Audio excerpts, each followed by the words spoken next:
people are responding to the gospel. Like in Sri Lanka, when these little children come into the home and Roheen takes them in, most all of them start out as Buddhist, Hindu. You know, they have never, ever, ever heard about the love of Jesus Christ. I was joined to this Footprints Shalom School.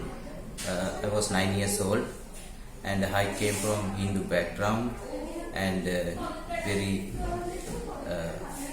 bad place I came from there. Sri Lanka, our ministry over there is about building the relationships with both the children and the people of Footprints. You know, I watched the kids growing up from when they were small. Now they're getting married and finding work or going to college. These children live such rigid lives. They study, they pray, and they do chores. And I think that's kind of their daily life. So it's really fun to let them be kids. We take them to the beach for a day. We order in Pizza Hut pizza and have pizza and movie nights. We laugh, we sing.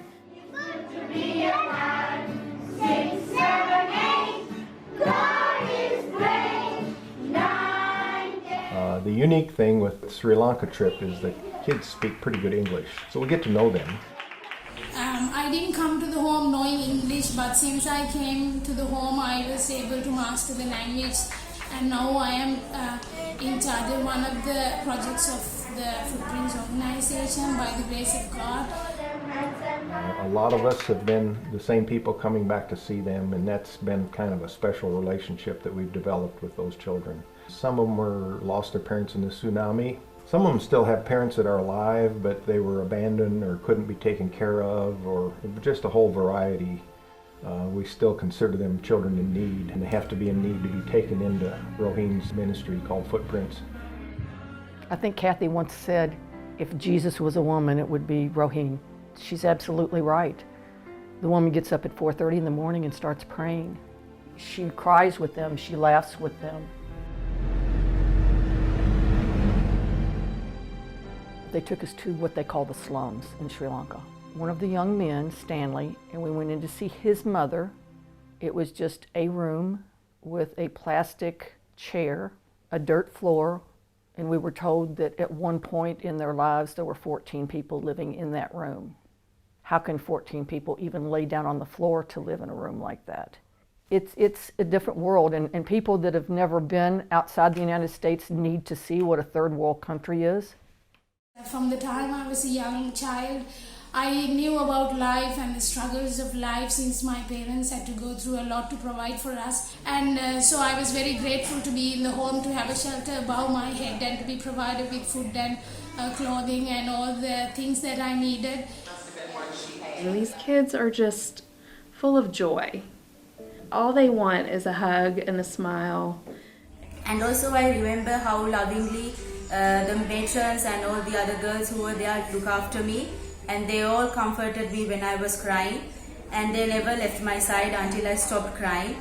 Knowing the backgrounds that some of these children have come from, their stories, their personal heartache, now that they are with Footprints Ministries, they are given the opportunity to go to a good Christian school and get an education.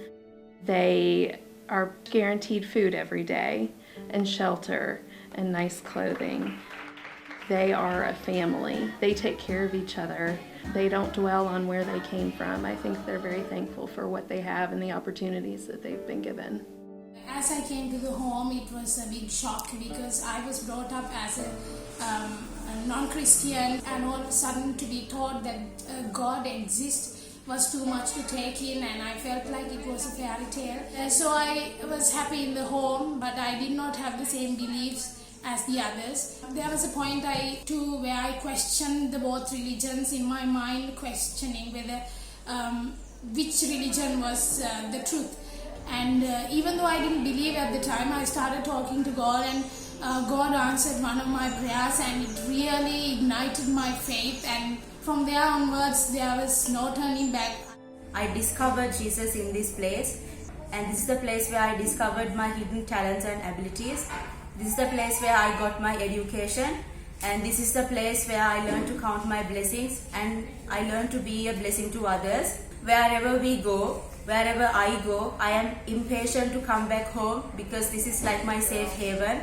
We are all united as one family, and Hopeful Hearts is our family now too. And I am blessed by Footprints, and I'm also blessed by Hopeful Hearts. Thank you. I am who I am today because of this organization and because of Jesus, what He had done in my life. He has really given me a hope and a future.